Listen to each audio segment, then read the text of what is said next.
In this video, I survived 100 days in Minecraft Hardcore. Now before I started this challenge, I set myself 3 main goals. Defeating the Ender Dragon, getting a full set of enchanted Netherite Armor, and finally obtaining a beacon.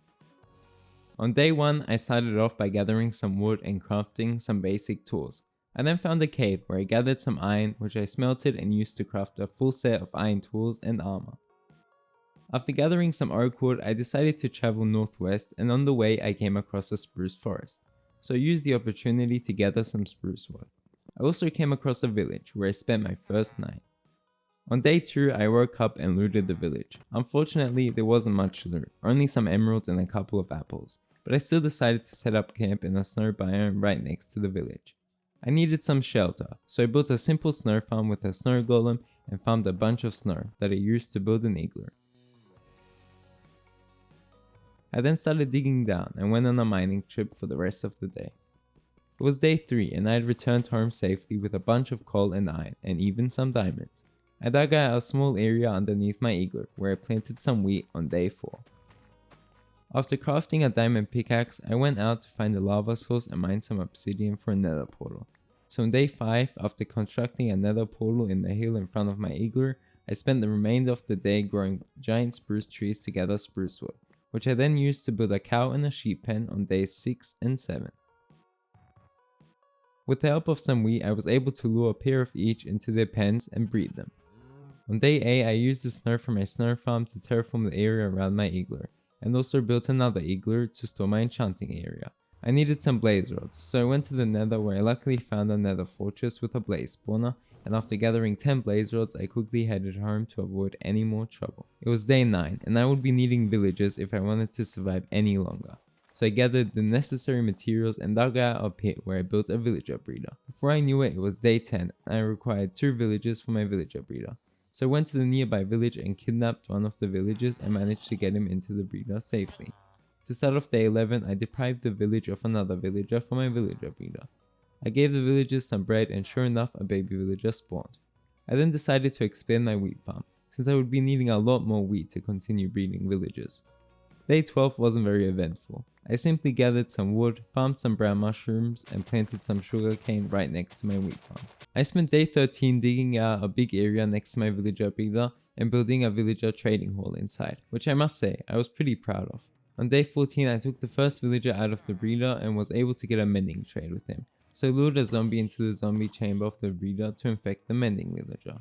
On day 15, I started curing the villager and went mining while I waited for the curing process to finish. It was day 16. I had finished my mining trip, so I made my way back home and pushed the cured mending villager into one of the slots of the trading hall. I bought some mending books from him and put mending on my damaged diamond pickaxe. On day 17, after a lot of trial and error, I was able to get a silk touch trade from another villager.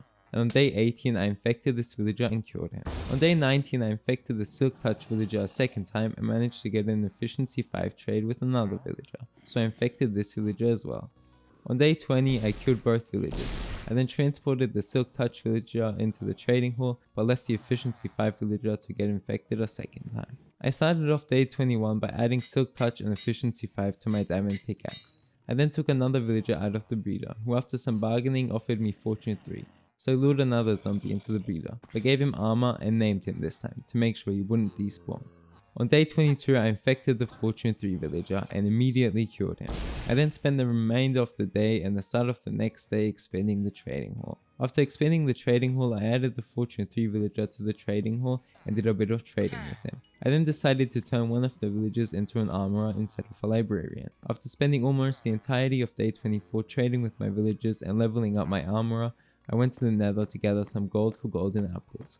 On day 25, after gathering nearly 3 stacks of gold ore, I made my way back to the overworld and smelted all the gold to be crafted into golden apples. I used one of these golden apples on day 26 to cure the armor I had infected. After trading with him, I managed to level him up to master level, who offered me full diamond armor for a total of 4 emeralds. On day 27, I once again cured another villager that I turned into a toolsmith this time. He offered me a diamond shovel for 1 emerald, so I bought one and added mending, silk touch and efficiency 5 to it. I was then able to get a feather falling 4 trade from another villager that I had previously cured, so I pushed him into the trading hall. I spent most of day 28 trading with my villagers. I managed to level up my toolsmith to master level, where I was able to trade for a diamond pickaxe. So I bought one and added mending efficiency 5 and fortune 3 to it. To end off day 28, I went mining with my new pickaxe and came back with a total of 19 diamonds. On day 29, I was able to get a protection 4 trade from one of the cured villagers, but I had to infect him a second time because his prices were still a little too high. I also managed to get an unbreaking 2 trade from another villager. On day 30, I added unbreaking 3 to my silk touch pickaxe and mending and efficiency 5 to my axe. I spent the next couple of days adding all the enchantments I would need to my full set of diamond armor. And finally, on day 35, I had a fully enchanted set of diamond armor. On day 36, I took one of the cured villagers out of the reader and turned him into a farmer. After leveling him up to master level, I was able to buy golden carrots from him. It was day 37 and my next objective was to defeat the Ender Dragon. So I bought over a stack of golden carrots from my farmer and headed to the Nether to hunt Enderman for ender pearls. After I had gathered enough ender pearls, I headed back to the overworld and crafted them into Eyes of Ender. I spent most of day 38 preparing for the Ender Dragon fight. I crafted a bow, some arrows, and even some rockets for when I get an elytra. And on day 39, I took my Eyes of Ender and traveled in the direction they led me. After traveling hundreds of blocks, I was fairly certain that I had found the location of the stronghold. So I dug straight down, and sure enough, I was in the right place. I was able to find my way to the end portal, so I filled the portal frame in and entered the portal. The time had finally come. I would have to face the Ender Dragon. I started off by using my water bucket to climb up one of the towers, where I was able to use my bow to take out the other end crystals. After destroying all the end crystals, I waited for the dragon to purge, and every time he would, I would use my axe to deal some critical damage to him. After some melee attacks and some dangerously close calls, I defeated the Ender Dragon. I gathered all the XP and took the dragon egg. I then entered the end gateway and found an end city with a ship. So I gathered some charcoal shells, looted the end city, took the elytra from the ship, and flew back to the overworld. On day 41, I enchanted my elytra and flew back to the stronghold where I built a nether portal in the portal room. I then spent the rest of the day and the entirety of the next day connecting my base and the stronghold through a tunnel in the nether.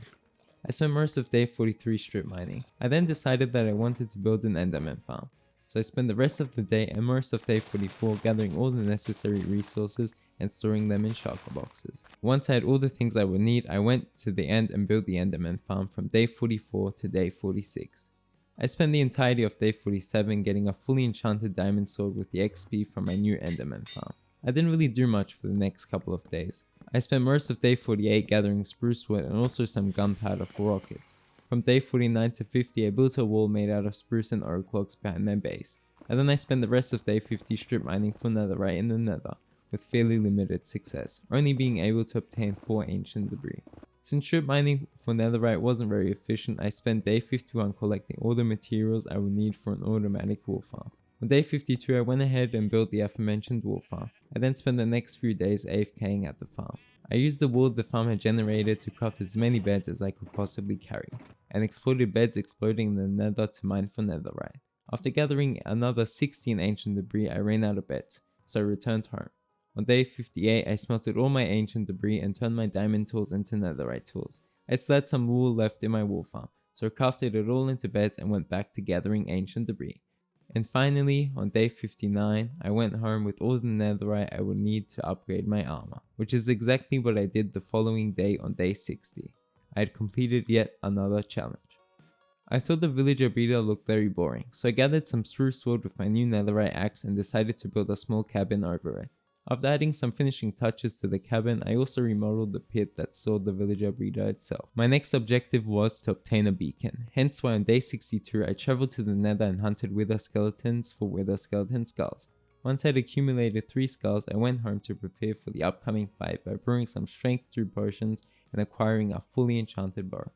When day 64 arrived, my preparations were complete. So I went to the bottom of my strip mine, equipped my netherite chestplate, drank a strength 3 potion, and nervously spawned the wither. I wasn't sure what to expect, but come to find out, I had over prepared, and after only a series of sword swings, the wither was dead. I should have known that the wither was no match for me. I took the nether star, crafted it into a beacon, and stored it in my ender chest for the time being. On day 65, with some time to spare, I spent the next day and a half improving the design of my nether portal. Since a full beacon would require a lot of iron, I needed to build an iron farm.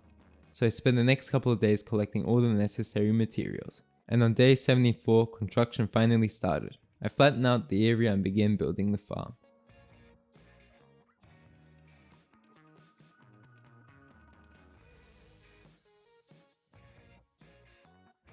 Next, on day 77 followed the irritating part, breeding the villagers and transporting them into the farm. On day 80 I had finally finished transporting all the villagers and was completely exhausted. So I removed the breeders and built a small AFK chamber where I rested for the next 5 days. On day 86 I went to check on the amount of iron the farm had produced and was pleasantly surprised. After crafting all the iron ingots into the iron blocks, I had nearly 6 stacks of iron blocks. On day 87 I built yet another igloo, but this time to house my beacon, and chose resistance and regeneration as my beacon effects. Before I knew it, it was day 80, and I needed some more shulker boxes, so I traveled to the Ant City to get some shulker shells. After collecting a total of 8 shulker shells, I went home and crafted them into shulker boxes. I spent the next 5 days gathering resources like wood, snow, ice, and other building materials I would be needing for my next project. On days 94 and 95, I started outlining a log wall surrounding my base using the logs I had gathered in the previous days. And on day 96, construction commenced. I started off by building up the walls I had previously outlined. After the walls were finished, I added another snow layer to all the snow in the area surrounded by the walls to prevent mobs from spawning there. Once I was done with the snow, I built a dragon skull out of diorite on the ice lake next to my nether portal to house my dragon egg. I then also built the same style of log walls around the ice lake, and after adding some finishing touches, the 100 days were over, and my time was up.